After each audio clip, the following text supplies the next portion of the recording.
Hello everyone, welcome back to my YouTube channel. आज मैं आपको इग्नू के course BANS 184 public health and epidemiology की आगे की यूनिट्स कंप्लीट करवाऊंगी। सॉरी, अगर आप इस चैनल पे नए हैं और इस वीडियो को फर्स्ट टाइम देख रहे हैं तो आप चैनल की प्लेलिस्ट में जाइएगा। BANS 184 के नाम से मैंने प्लेलिस्ट क्रिएट करी हुई है, जहाँ पे आपको इसकी सारी वीडियोस मिल जाएंगी। और इसके अलावा एक और इम्पॉर्टेंट अनाउंसमेंट, अगर आपको इग्नू के BA के कोर्सेज़ चाहिए, BA के सब्जेक्ट्स चाहिए, तो बच्चा आप इग्नू एग्ज़ाम्स पे देख सकते हैं।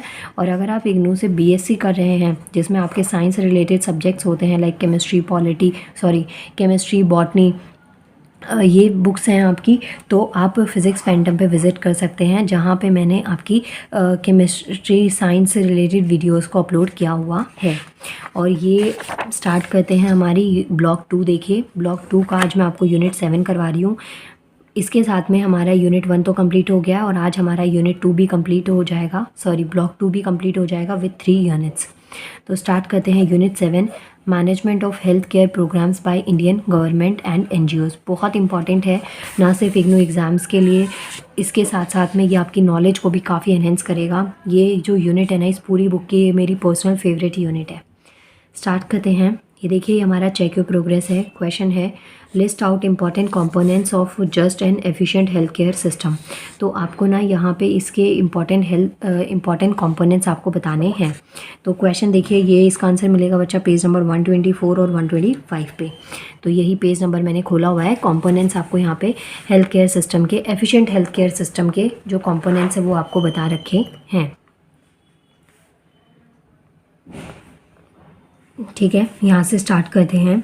Right to health and components. तो जो राइट टू हेल्थ है ना, ये हमारा आर्टिकल 12 है इंडियन कॉन्स्टिट्यूशन का। And define the general comment 14 of the committees on economic, social and cultural rights. यहाँ पे कुछ पॉइंट्स आपको ध्यान रखने हैं। जैसे पहला कंपोनेंट आता है हमारा अवेलेबिलिटी।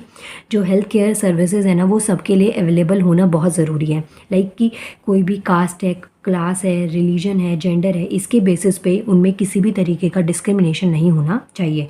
फॉर एग्जांपल, अगर किसी को हार्ट रिलेटेड प्रॉब्लम्स हैं, तो अगर उसकी कास्ट छोटी है या रिलीजन अलग है, तो डॉक्टर्स उसको ट्रीट करने से डिनाई नहीं कर सकते। जो एक हेल्थ सिस्टम, जो एक ट्रीटमेंट एक रिच और वेल्दी पर्सन को मिल रहा है, वही सेम जो ट्रीटमेंट है वो उसी इंसान को भी, चाहे वो पुअर है, चाहे जो भी मर्जी उस इंसान की क्लास हो, कास्ट हो, तो उसके लिए भी वो हेल्थ केयर उतनी ही ज़्यादा अवेलेबिलिटी होनी चाहिए जितनी कि किसी और सेकंड पर्सन के लिए है। तो जो हेल्थ केयर सर्विसेज है ना, उनकी अवेलेबिलिटी बहुत इंपॉर्टेंट है, चाहे कोई भी कास्ट हो, क्लास हो, रिलीजन हो, जेंडर हो। अपार्ट फ्रॉम दिस, इसमें कोई भी डिस्क्रिमिनेशन, किसी भी तरीके का भेदभाव नहीं होना चाहिए। सेकंड पॉइंट आता है बच्चा हमारा एक्सेसिबिलिटी। ये तो ना आप ऐसे याद रख सकते हैं, ये 3 है। पहला अवेलेबिलिटी हो गया, सेकंड एक्सेसिबिलिटी हो गया, थर्ड वन इज़ एक्सेप्टेबिलिटी हो गया। एक्सेसिबिलिटी का भी मतलब क्या हो गया, जो हेल्थ केयर सर्विसेज है ना, वो फिजिकली और इकोनॉमिकली एक्सेसिबल होनी चाहिए हर किसी के पास। अब फॉर एग्जांपल, एक कोई हॉस्पिटल बना दिया जाए जो सबके लिए, चाहे वो पुअर है, चाहे रिच है, सबके लिए, लेकिन वो इतना दूर कर दिया कि वहाँ तक जाने का कोई ऐसा ट्रांसपोर्ट ही नहीं है और ज़्यादा जाने में टाइम भी लग रहा है, तो उसका क्या फ़ायदा। तो अवेलेबिलिटी ऐसी होनी चाहिए, एक्सेसिबिलिटी ऐसी होनी चाहिए फिज़िकली और इकोनॉमिकली, कि वो सब उसको क्या करे, वहाँ तक सब लोग जा सके। ओके, नेक्स्ट पार्ट आता है हमारा acceptability, related to respect for medical ethics, culturally appropriate and sensitivity to gender. Accessibility requires that health facility good होनी चाहिए, गुड सर्विसेज होनी चाहिए, प्रोग्राम जो होते हैं वो पीपल सेंटर्ड होने चाहिए, उनकी जो स्पेसिफिक नीड्स हैं, जो डाइवर्स पीपल पॉपुलेशन है, मतलब हमारे इंडिया में डिफरेंट कल्चर पाया जाता है, बहुत सारे डिफरेंट कल्चर के लोग पाए जाते हैं, तो उनको ध्यान में रखते हुए जो पॉपुलेशन ग्रुप्स हैं ना, उनके अकॉर्डिंग, जो उनकी स्पेसिफिक नीड को पूरा करते हुए पीपल सेंटर प्रोग्राम्स हमारे पास होने चाहिए। ये पॉइंट्स आपको लिखने हैं। Last but not least is quality. Quality बहुत इंपॉर्टेंट है।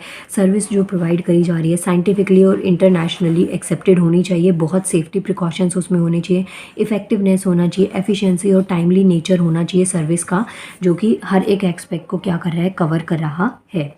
तो यहाँ पे जो कंपोनेंट्स हैं वो कंपोनेंट्स आप कौन कौन से लिखेंगे, पहला है आपका अवेलेबिलिटी, दूसरा है accessibility, third one is acceptability and fourth one is quality. ये 4 पॉइंट्स आपको याद रखने हैं।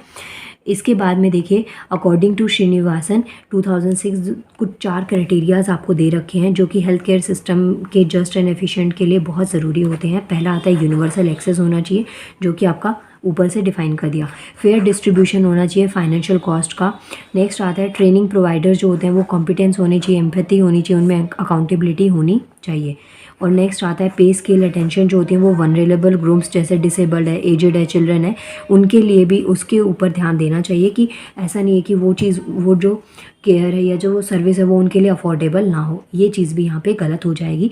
तो इन सब ग्रुप्स को ध्यान में रखते हुए पेस जो है ना वो उस अकॉर्डिंग डिसाइड करना चाहिए। और इसी वजह से आपने देखा होगा कि जो हॉस्पिटल्स हैं ना उनमें आपको अलग अलग क्राइटेरियाज देखने को मिलते हैं। लाइक आप PWD में आते हैं उनके लिए अलग है, ओल्ड एज में उनके ट्रीटमेंट में थोड़ा अलग कंसेशन होता है। तो ये सब चीज़ें आपने यहाँ पे देखी भी होंगी।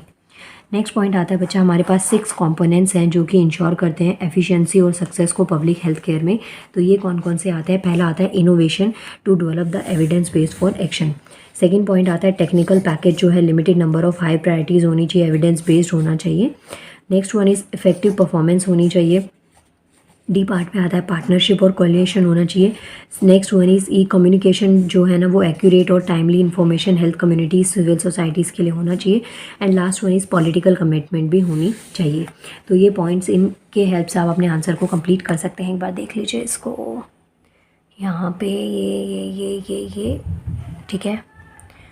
नाउ ये हमारा चेक योर प्रोग्रेस कंप्लीट हो गया। नेक्स्ट करते हैं एक नेक्स्ट ना देखिए चेक योर प्रोग्रेस नहीं है। नेक्स्ट मुझे वो इंपॉर्टेंट पॉइंट लगा क्योंकि चेक योर प्रोग्रेस मैंने इतना अच्छा क्वेश्चन उसका मुझे लगा नहीं, फिर भी मैंने थोड़ा आपके लिए इंक्लूड कर दिया कि नहीं भाई ये तो नॉलेज आपको होनी चाहिए। जैसे क्वेश्चन है NGO plays an important role in providing health care to the poor.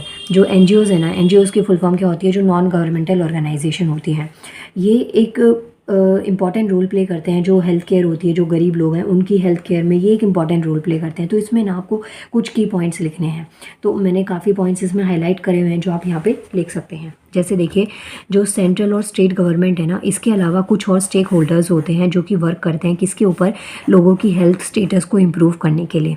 और इसमें जो एनजीओज़ है ना, नॉन गवर्नमेंटल ऑर्गेनाइजेशन, ये एक इंपॉर्टेंट रोल प्ले करते हैं जो मोस्टली अंडर प्रिविलेज सेक्शंस होते हैं सोसाइटी के, उन तक जाने के लिए। जो एनजीओज़ होते हैं उनकी लॉन्ग स्टोरी है, जो कि एक्टिव इन्वॉल्वमेंट होता है प्रमोशन में, किस चीज़ के प्रमोशन में, ह्यूमन वेलबींग के। पर्टिकुलर एनजीओ जो होते हैं वो प्रोवाइड करते हैं important links communities to government. ठीक है, ये पॉइंट्स आपको ध्यान रखने हैं। अब इसमें ना इनकी हेल्थ और डेवलपमेंट की बहुत सारी अलग अलग research theories, community based projects हो सकते हैं जो आपको लिखने हैं।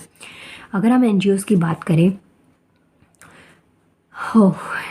तो जो एनजीओज़ है ना उनके अलग अलग नाम है ऑल ओवर द वर्ल्ड।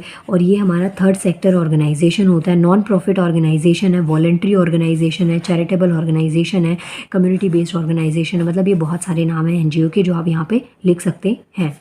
और इन्हें नॉट फॉर प्रॉफिट इंस्टीट्यूशंस भी कहा जाता है।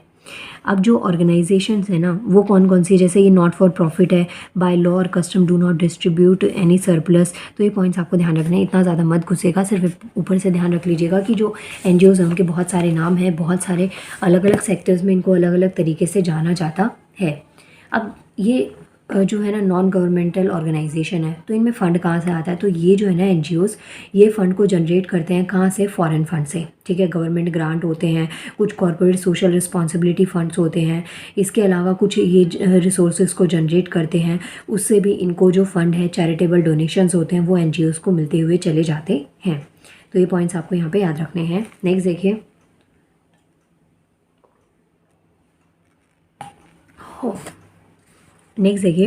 वर्ल्ड हेल्थ ऑर्गेनाइजेशन जो है ना NGO in terms of increasing recognisations of competent governments programmes, तो इसके अकॉर्डिंग वर्ल्ड हेल्थ ऑर्गेनाइजेशन ने इनको एक्नॉलेज किया है। अब देखिए यहाँ पे ना कुछ फंक्शंस आपको दे रखे हैं। अभी तक तो आपने ये पढ़ा कि जो एनजीओज़ हैं वो क्या हैं, लेकिन यहाँ पे कुछ फंक्शंस जो है ना हेल्थ सिस्टम के वो भी काफ़ी इंपॉर्टेंट है। हेल्थ सिस्टम के फंक्शंस, जो एनजीओज़ हैं इनके फंक्शंस क्या हैं, बेसिक इनके फोकस क्या होता है। प्राइमरी फोकस जो एनजीओ का होता है हेल्थ सेक्टर में वो क्या क्या है, हेल्थ केयर इंस्टीट्यूशन को स्टैब्लिश करवाना, जो हेल्थ है ना, सोशल नीड्स होती हैं, जैसे विमेंस, एल्डर हैं या वनरेबल लोकल कम्युनिटीज़ हैं, उनकी हेल्थ को फुलफ़िल करना।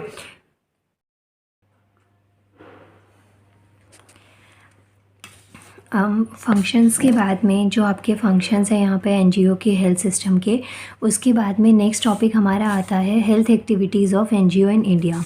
मींस कि जो एनजीओज़ हैं, नॉन गवर्नमेंटल ऑर्गेनाइजेशंस हैं, इनकी हेल्थ एक्टिविटीज़ क्या क्या हैं भारत देश में। सो देखिए, एनजीओ जो है ना वो run hospitals are heterogeneous. Heterogeneous का मतलब क्या होता है बच्चा, जहाँ पे वैरायटी ऑफ ऑप्शंस है, मतलब डिफरेंट। और होमो वर्ड अगर मैं बोलूँ तो होमोजीनियस का मतलब होता है जहाँ पे सिमिलर टाइप के। तो जो एनजीओज़ है ना वो अलग अलग तरीके के हॉस्पिटल्स को रन करते हैं, और बहुत सारी अलग अलग टर्म्स के फॉर्म में, जैसे ऑनरशिप हो गया, कहीं पे फाइनेंस कर रहे हैं, कहीं पे कॉस्ट है, इन तरीके से वो रन करे जाते हैं। अगर यहाँ पे पास्ट 10 ईयर्स की, लास्ट कुछ ईयर्स के रेशो की बात करें तो कुछ oriented projects of ministry health and family welfare के एनजीओज़ में जो है ना वो एक्टिवली पार्ट ले रहे हैं, हेल्थ सर्विसेज प्रोवाइडर्स हैं। तो ये पॉइंट्स आपको ध्यान रखने हैं।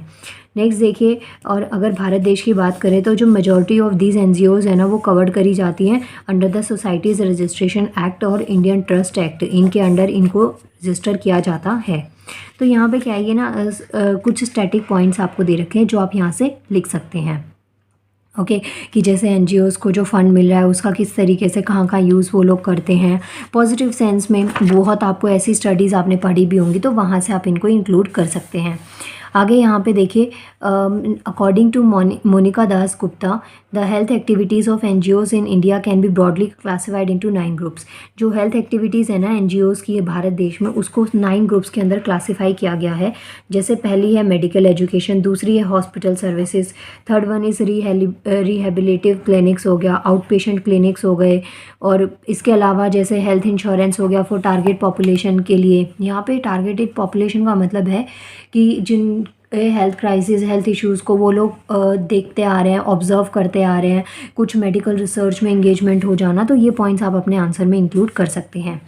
फिर जो एनजीओज़ जो हैं उनके हेल्थ सेक्टर और फ्यूचर में यहाँ पे कुछ पॉइंट्स दे रखे हैं कि जो ऑल द स्टेजेस हैं वहाँ पे डेवलपमेंट जो है प्राइमरी हेल्थ केयर प्रोग्राम्स का, एनजीओज़ जो है वो काफ़ी इफेक्टिवली उसको डेवलप कर पा रहे हैं।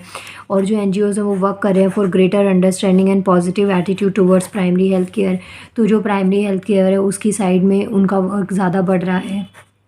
प्लस एनजीओ जो है ना वो असिस्ट करते हैं national policy formation in the areas of health care and integrated human development. ये पॉइंट्स आपको ध्यान रखने हैं। NGOs can contribute to primary health care in many ways. ठीक है, तो ये पॉइंट्स आपको यहाँ पे लिखने हैं, जैसे पुअर डिसएडवांटेजेस, पुअर जो capacity of work with poor है, या फिर जो रिमोट और लोकेटेड पॉपुलेशन है उनके लिए इसमें काफ़ी हद तक डिसएडवांटेजेस होते हैं, सर्विसेज की लैकनेस हो जाती है, बट एनजीओज वहाँ पे भी बहुत प्रॉपरली वर्क कर पाते हैं। तो ये सब पॉइंट्स आप अपने आंसर में इंक्लूड कर सकते हैं। और नाउ इसके साथ में आप देखेंगे ये जो हमारा ब्लॉक है ना, ब्लॉक 2 कंप्लीट हो गया, क्योंकि मैंने आपको अभी यूनिट 7 भी कंप्लीट करवा दी है। अब इस यूनिट के साथ में आप एक बार देखिए, हमारी इस बुक में टोटल 3 ब्लॉक्स आपको गिवन है, जिसमें से पहले दोनों ब्लॉक आपके 7 यूनिट्स में कंप्लीट करवा चुकी हूँ। नेक्स्ट पार्ट में हम इसका ब्लॉक 3 करेंगे, और जो ब्लॉक 3 है ना, ये जब आप पढ़ेंगे तो आपको ना ऐसा लगेगा जैसे आप मैथ्स पढ़ रहे हैं। स्टैटिस्टिक्स आपने 10th की एनसीईआरटी में देखा होगा, अगर आपके पास 10th तक मैथ्स थी तो, और 11th 12th में थी तो भी आप इससे फेमिलियर होंगे, जहाँ पे आपने ग्राफ, बार, पाई चार्ट, और जैसे फ्रीक्वेंसी ग्राफ, अलग अलग टाइप के ग्राफ्स होते हैं ना जिसमें डेटा स्टोर किया जाता है, तो ये सब चीज़ें आपने देखी होंगी। तो यही चीज़ें जो है ना ये हम इसमें पढ़ने वाले हैं। जैसे कंप्यूटर में एक्सेल होता है, पावर पॉइंट है, ये सब पॉइंट्स हम नेक्स्ट ब्लॉक में पढ़ेंगे। तो ये ब्लॉक जो है ये काफ़ी इंपॉर्टेंट होने वाला है, तो इसके क्वेश्चंस आप देख लीजिएगा, और हर चीज़ आपको यहाँ पे लर्न करनी पड़ेगी, नो डाउट। आपने समझा हुआ है तो आप डेफिनेटली इसको कर लेंगे, उन चीज़ों को प्रैक्टिकली देखा हुआ है तो। ना बच्चा, मिलते हैं नेक्स्ट हमारे ब्लॉक में, ब्लॉक 3 यूनिट 8, 9, 10 में आपको एक साथ कंबाइन करवा दूंगी। और ये आपकी बुक का कवर पेज है। अगेन आई एम रिपीटिंग कि आप चैनल की प्लेलिस्ट में जाइए, BNS 184, उसमें आपको इसकी बुक की सारी वीडियोस मिल जाएंगी। प्लस आपका नेक्स्ट ब्लॉक जो 3rd ब्लॉक है ये कंप्लीट करवाते ही इस पूरी बुक के इंपॉर्टेंट क्वेश्चन की लिस्ट में आपको दे दूँगी। मिलते हैं नेक्स्ट वीडियो में। Thank you.